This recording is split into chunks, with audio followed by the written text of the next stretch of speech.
यीशु सहाय, praise the lord. कोई व्यक्ति हमें मदद करते हैं तो स्वतः ही हमें हमारे मुंह से निकलता है थैंक यू या धन्यवाद के साथ। और इस प्रकार के शब्द हम कहने के लिए बच्चों को छोटे समय से सिखा देते हैं। और ये अच्छी बात है कि कोई मदद कर रहा है, कोई किसी काम में हेल्प कर रहा है, उनको धन्यवाद करना, थैंक यू कहना।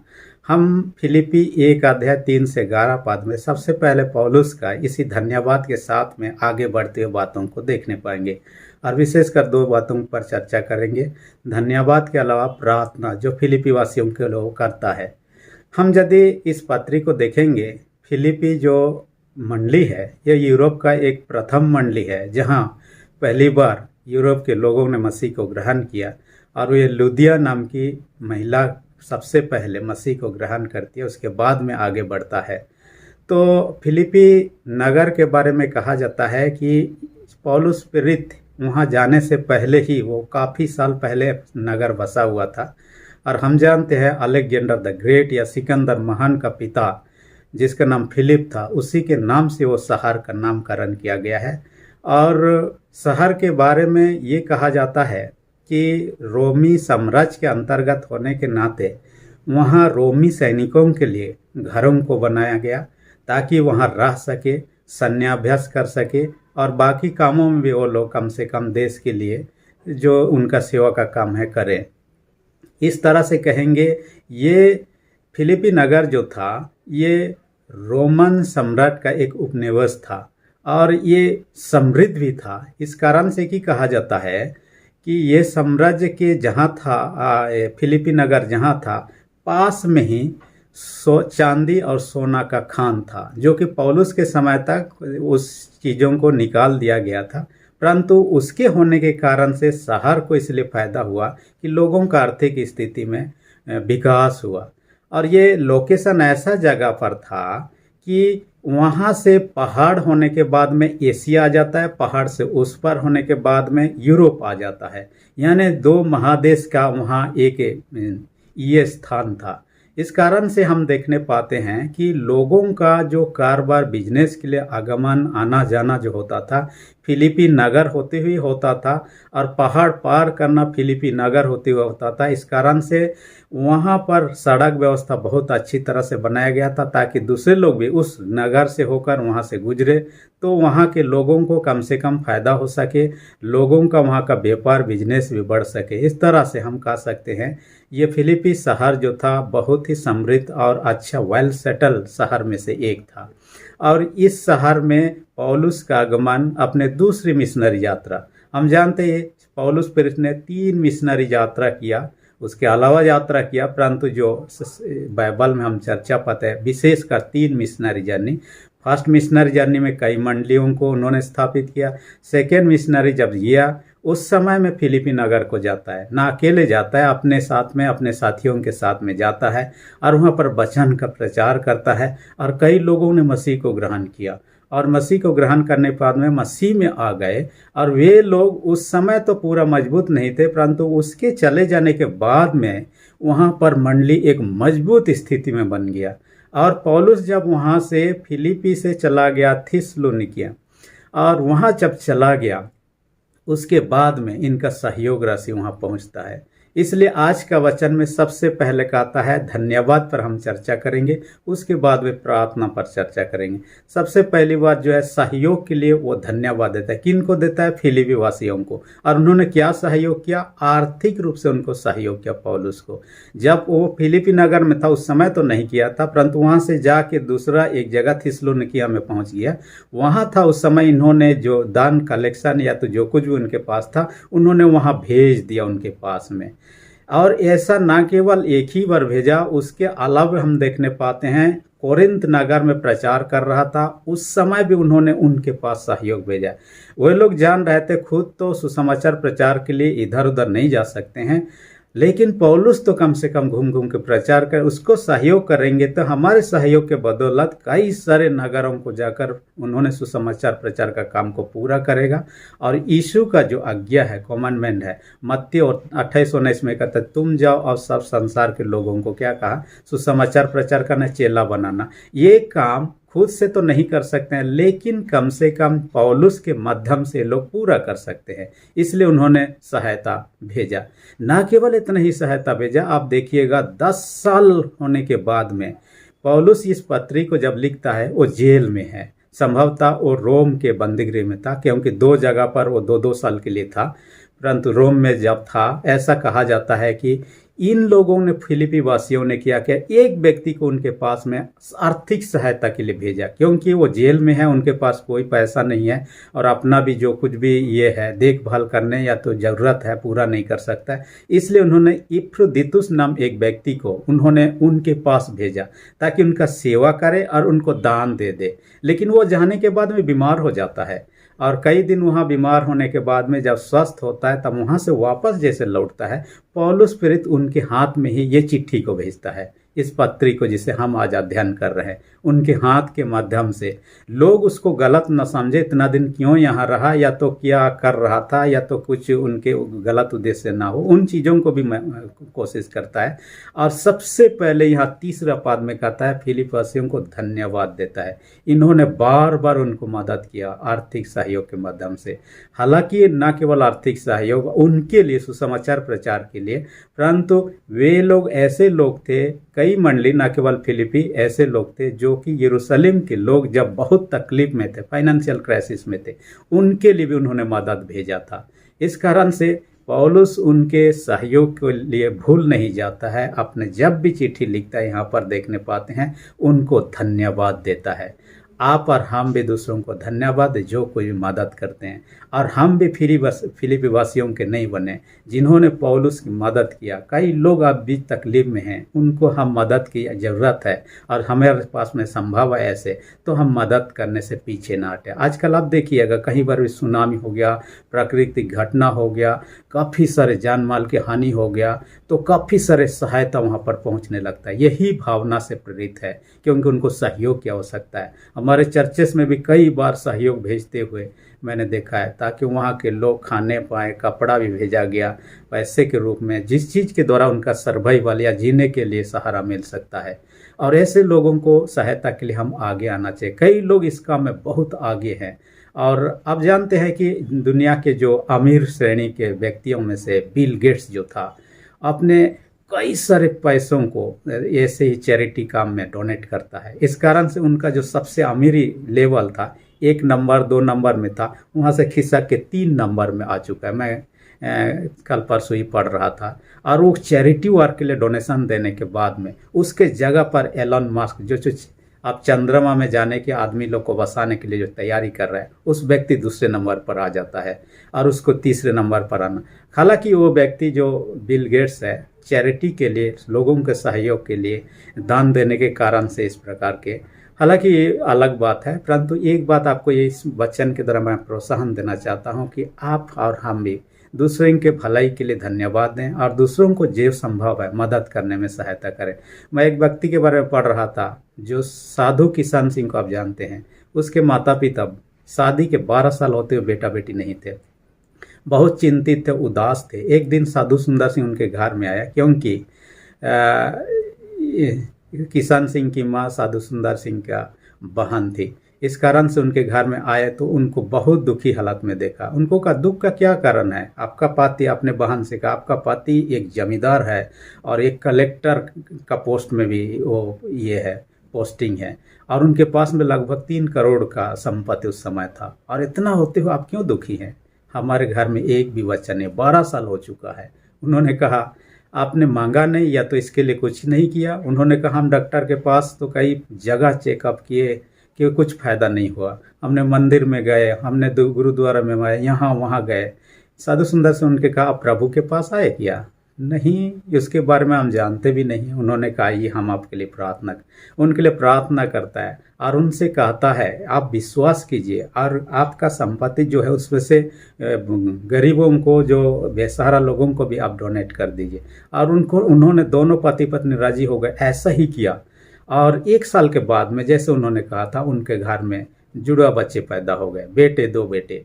और उसके बाद में तो एक के बाद एक पैदा होते गया, और 7 बेटा 3 बेटी, माने टोटल 10 हो गए। देख, 12 साल तक कुछ नहीं था, परंतु 12 साल के बाद में उन्होंने प्रार्थना की, उस परिवार में आशीष आए और उन्होंने प्रतिज्ञा किया था कि जब परमेश्वर ने दिया है तो पहलौटा परमेश्वर को देना चाहिए। इसलिए पहला बेटा जो है किसान सिंह था, उनको कम से कम प्रभु के लिए आप समर्पित कर दीजिए। उन्होंने हाँ कहा और दे भी दिया, उनके लिए प्रार्थना भी किया साधु सुंदर सिंह। लेकिन जैसे जैसे बड़ा होने लगा साधु किसान सिंह, उनके पिताजी का मन बदल गया और उनका संपत्ति जो 3 करोड़ था 30 करोड़ में पहुंच गया। जब वह 14 साल का हुआ, प्रभु यीशु मसीह को जाना साधु किसान सिंह ने, तो कहा कि मैं भी साधु बनूंगा सुंदर सिंह की तरह। उन्होंने वो इतना गुस्सा हो गया, कई बार उनको झिड़का नहीं हुआ तो बंदूक से ही उनको मारने का कोशिश किया। हालांकि थोड़ा सा ये हो गया और गोली साइड से पार हो गया। इसके बाद में बंदूक उनसे छीन लिया जाता है, इस कारण से वो लाठी निकालता है, उनको पीट पीट के पूरा बेहोशी की हालत तक पीटता है और लहूलुहान हो जाता है और उनको कहता है कि इसको लेकर ट्रेन लाइन में फेंक के आ जाओ, क्योंकि ये आज के बाद में मेरा बेटा नहीं है।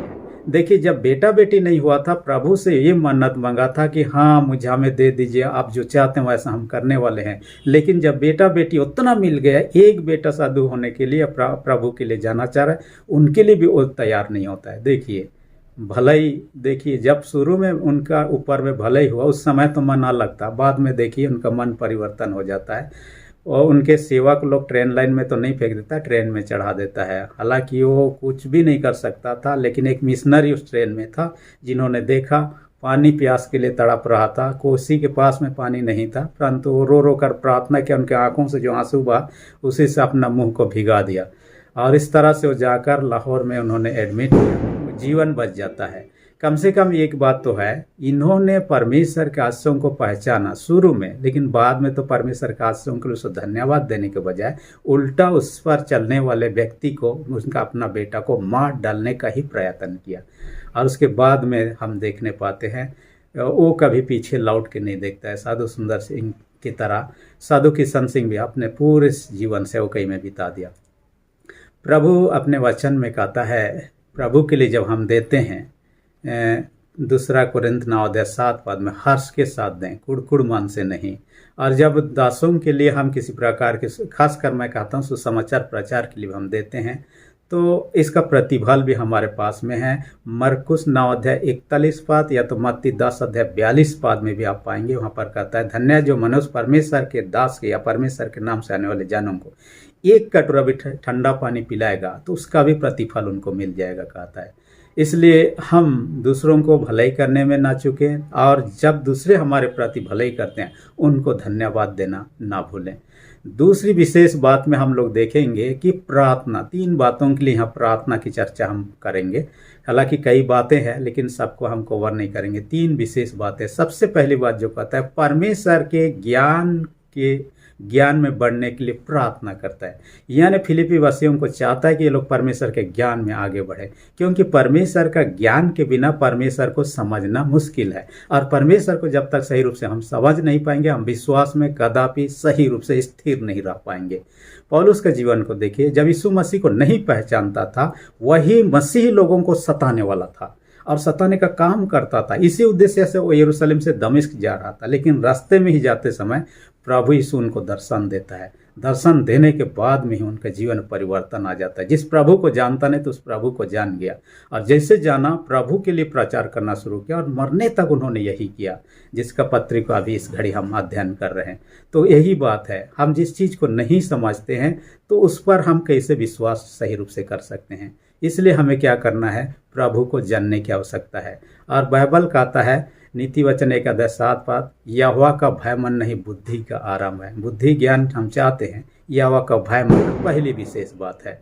उसके बाद याकूब 1:5 में भी पाते हैं, जिसको बुद्धि घटे परमेश्वर से, हमें परमेश्वर से प्रार्थना के द्वारा मांगना है। और बुद्धि की बातें तो परमेश्वर का वचन बाइबल में लिखी हुई है और इन चीज़ों को हम यदि पढ़ेंगे, परमेश्वर से ज्ञान का भंडार है, हम परमेश्वर का ज्ञान को प्राप्त करें। एक माँ के विषय में पढ़ रहा था, उसका बेटा, जबकि पिताजी नहीं था, बेटा नौकरी के कारण से दूर शहर में रहता था और हमेशा आना घर के लिए संभव नहीं हुआ करता था। इस कारण से उनके पास चिट्ठी भेजा करता था।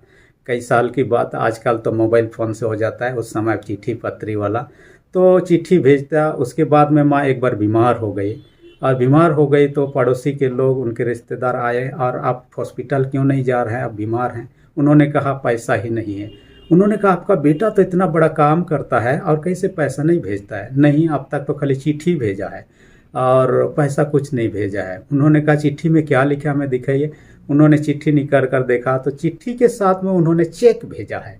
और इस माँ को आइडिया नहीं, क्योंकि उतना पढ़ी लिखी नहीं थी, और इस कारण से वो चेक में काफ़ी सारे अमाउंट उन्होंने लिख के भेजा है जिसे माँ निकाल सकती थी और इस्तेमाल कर सकती थी। लेकिन ये अनपढ़ के कारण से, कम पढ़ा लिखा होने के कारण से उन चेक को नहीं, वो समझ रही थी ये भी कोई कागज़ है, पेपर है।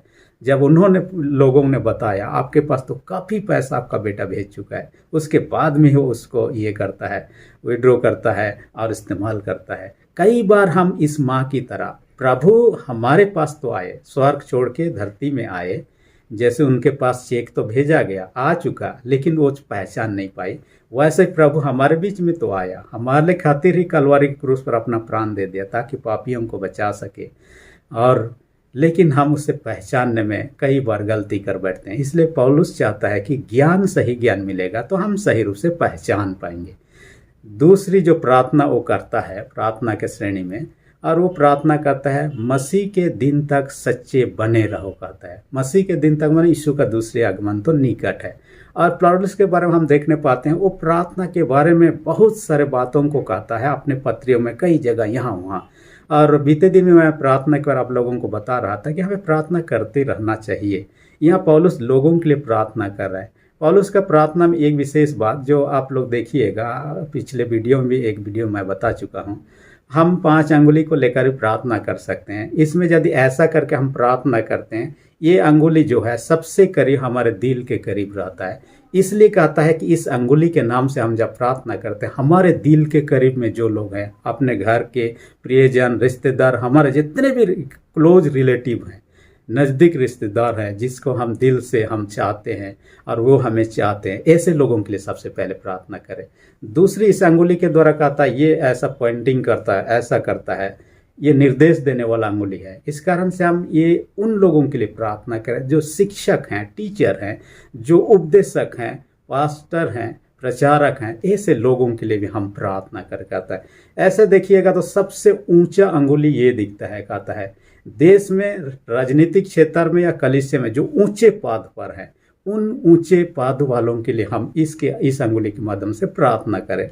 ये अंगुली को कहा जाता है, हालांकि रिंग फिंगर कहते हैं, परंतु कमजोर का निशानी समझा जाता है। ये कमजोर है कहा जाता है, कितना कमजोर है वो तो साइंटिस्ट लोग जानते हैं, परंतु ये समझा जाता है। तो समाज में जो गरीब, कमजोर, दबे हुए लोग हैं, कुचले हुए लोग हैं, उनके लिए इस अंगुली के नाम से हम प्रार्थना कर, कहता है। और अपने लिए छोटा अंगुली है और इसके द्वारा अपने जीवन के लिए प्रार्थना करें। हो सकता आज तक हमने अपने लिए, मुझे पैसा चाहिए, गाड़ी चाहिए, बंगला चाहिए, बेटा बेटी चाहिए, अच्छी पत्नी चाहिए, अच्छे नौकरी चाहिए, कई सारी चीज़ अपने लिए सिर्फ मांगा है, दूसरों के लिए हमने मांगा भी नहीं होगा।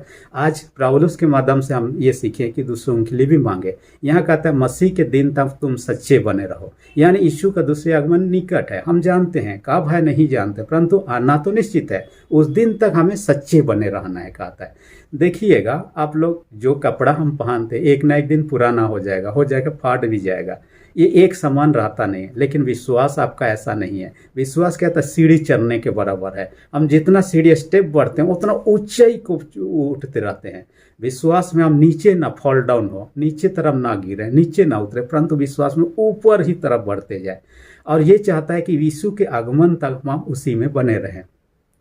शुरुआत करना, दौड़ में देखिए, शुरुआत अच्छा किया चाहे जैसे भी किया, लेकिन अंत यदि फिनिशिंग तक सही नहीं दौड़ा, सही समय में नहीं पहुंचा, तो उसको मेडल मिलने वाला नहीं है।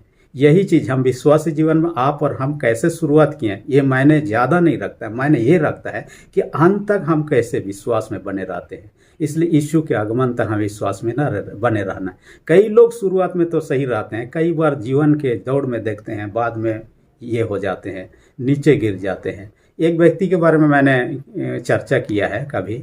यीशु के मरने के बाद में कुछ लोग सोचा कि उस समय कैमरा नहीं था, आजकल तो हमारे मोबाइल फ़ोन भी कैमरा है, हम खींच के रख लेते हैं कि ऐसा दिखता है व्यक्ति। यीशु के समय में कोई कैमरा नहीं था, इसलिए उन्होंने सोचा एक चित्रकार ने यीशु का चित्र बनाओ ताकि आगे के पीढ़ी के लोग जाने कि यीशु कैसा दिखता था।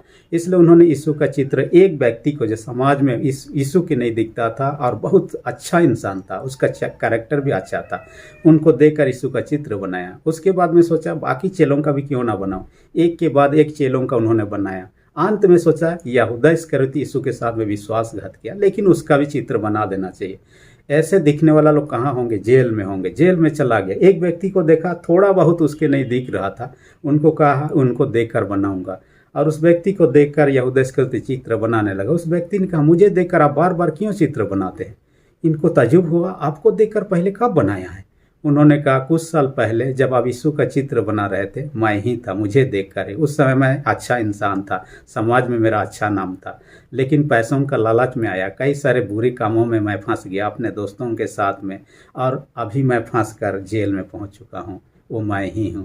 देखिए उस व्यक्ति कुछ साल पहले उसका जीवन अच्छा था, कुछ साल के बाद में जेल में पहुंच चुका है। प्रभु ऐसा नहीं चाहता है, यीशु के आगमन तक हम, इसलिए बाइबल कहता है मत्ती 24:13 का, जो अंत तक धीरज धरेगा उसी का उद्धार होगा। क्योंकि संसार में क्लेश, समस्या, परेशानी हर चीज हुआ है, लेकिन तब अंत तक हमें बने रहना। प्रकाशित वाक्य 2:10 में यही बात कहता है, पर प्राण देने तक विश्वासी रह तो मैं तुझे जीवन का मुकुट दूंगा, कहता है। आखिरी बात जो पौलुस प्रेरित अपने पहले धन्यवाद, उसके बाद 3 चीजों के लिए हम प्रार्थनाओं का देखते हैं, और उसमें आखिरी बात जो कहता है धार्मिकता के फल से भरपूर हो जाओ, कहता है। यानी कि यीशु के आगमन तक हमारे जीवन में धार्मिकता का फल दिखना चाहिए। हमारे जीवन में यीशु के आगमन हो चाहे ना हो, धार्मिकता का फल दिखना चाहिए। ये परमेश्वर की ओर से ही संभव है, ऐसा कहता है यहाँ। धार्मिकता का फल जो यीशु मसीह के द्वारा होते हैं, कहता है। यीशु पर विश्वास करने के द्वारा वो आती है, माने यीशु के द्वारा जुड़ने के द्वारा। जैसे पेड़ में डाली जुड़े रहता है तो फल फलना स्वाभाविक है। डाली को यदि पेड़ से काट दिया जाए, अलग कर दिया जाए, तब वो तो फलने वाला नहीं, वो मर जाएगा। ऐसे ही हम यीशु में जुड़े रहेंगे, वो धार्मिकता का फल हम में बना रहेगा। आप गलाती की पत्री 5:21-22 में जो फल, आत्मा का फल देखते हैं, ये उसी से जुड़ा हुआ है। प्रेम, आनंद, धीरज, मेल, शांति इत्यादि जो 9 प्रकार का जो गुण है या फल है, उन फलों के विषय में हम देखने पाते हैं। इसके अलावा कई सारे अच्छे अच्छे गुण हैं, फल जो अपने जीवन में दिखना चाहिए, यीशु में जुड़ने के द्वारा दिखाई देता है। हम यदि शैतान के साथ जुड़े रहेंगे, खराब फल दिखाई देगा। हम यीशु के साथ जुड़े रहेंगे, अच्छे फल दिखाई देगा। और पेड़ के माध्यम से ये पता चलता है। मत्ती आप 6 अध्याय उसका 43 पाद 44 पाद को देखिएगा। अच्छा पेड़ बुरा फल नहीं देता है, कहता है, और फल से ही हम पेड़ को पहचान लेते हैं, और बुरा पेड़ ही बुरा फल देता है। इसलिए कहता है हम ऐसा पेड़ के साथ में जुड़े ना रहें, हम तो डाली हैं, और यीशु मसीह यदि सच्चा दाखला तो उनके साथ ही जुड़े रहें, हम शैतान के साथ ना जुड़ें। शैतान के साथ जुड़े रहेंगे तो क्या होगा, हमारे जीवन बुरी बुरी फल होंगे। बिना फल के रहना घातक है, क्योंकि यहाँ यूहन्ना 15:1-7 में देखिएगा, जो डाली नहीं फलता है वो काटा जाएगा और वो क्या आग में झोंक दिया जाएगा। यीशु मसीह के जीवन में देखिए, एक अंजीर पे पेड़ में फल दिख रहा था, नहीं दिखा तो श्राप दे दिया यीशु मसीह ने। आप इसे पाएंगे सुसमाचार में ही आप पाएंगे, और श्राप दे दिया जिनके कारण से वो पेड़ सूख के मर ही गया।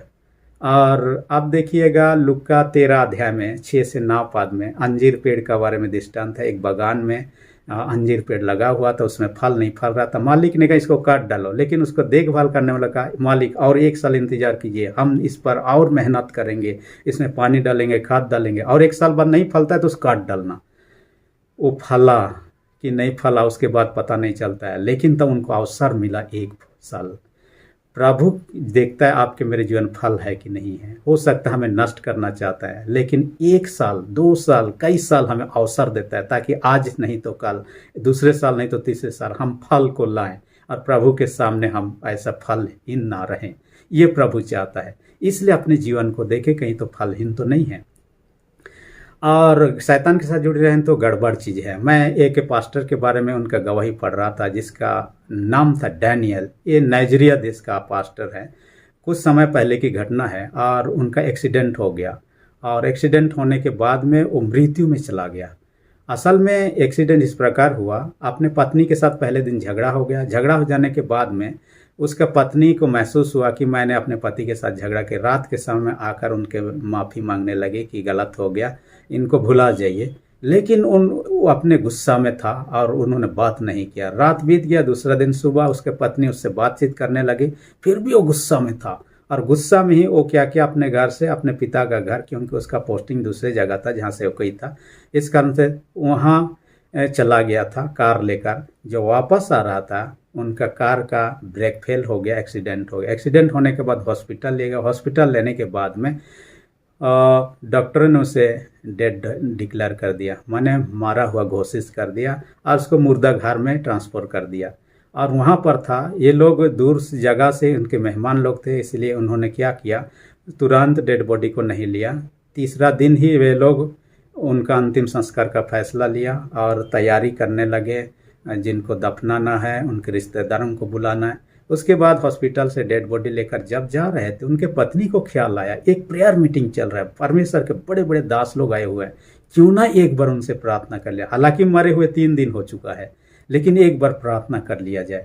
और उन्होंने उनके पास लेते हैं और उन्होंने कहा, प्रभु से एक बार तो प्रार्थना कीजिए, हो सकता है परमेश्वर का दास होने के तब प्रभु उठाकर खड़ा करेगा। उन्होंने प्रार्थना किया, वो उठ के खड़ा हो गया। 3 दिन मरा हुआ अवस्था में मुर्दा घर में था, उसके बाद में उठ के खड़ा हो जाता है और अपने घर चला जाता है। उनको समझ में नहीं आता है क्या हो रहा है। बाद में उसको समझ में आता है कि एक्सीडेंट हो चुका, तो मरा हुआ अवस्था में था। इस मरा हुआ हालत में स्वर्ग को विजिट कर गया। स्वर्गदूतों ने उसे लिया, स्वर्ग का दर्शन कराया। वहाँ न केवल स्वर्गदूत लोग और विशेष लोग हैं जो लोग परमेश्वर की आराधना कर रहे हैं, वहाँ के पेड़ पौधे भी सुंदर आराधना के साथ में झूम रहे हैं, ताली बज रहे हैं। इन चीज़ों को देखा। उसके साथ उन्होंने देखा प्रभु का जो 12 चेले हैं, उनका सुंदर सुंदर बिल्डिंग सब, महल सबको देखा, जो कि सुंदर रीति से बनाया हुआ। नरक का दर्शन करने भी उसको ले लिया गया। नरक दिखाया, इतना भयानक जगह, वहाँ का स्मेल जो भयानक है, देखने के बाद में उनको लगा कि ये तो भयानक जगह है। स्वर्गदूत उससे पूछता है, आज आपका जीवन खत्म हो चुका है, दुनिया में आप मर चुके हैं, आज आपका न्याय यदि किया जाए, आप स्वर्ग में नहीं रह सकते हैं, आपको ऐसी जगह नरक में मिलेगा। उन्होंने कहा, मैं तो जीवन भर प्रचार का काम किया और कोई ऐसा ये दिखता नहीं है कि मैंने गलत काम किया। उन्होंने कहा, आपका आखिरी समय में देखिए, आप आखिरी समय में कैसे थे।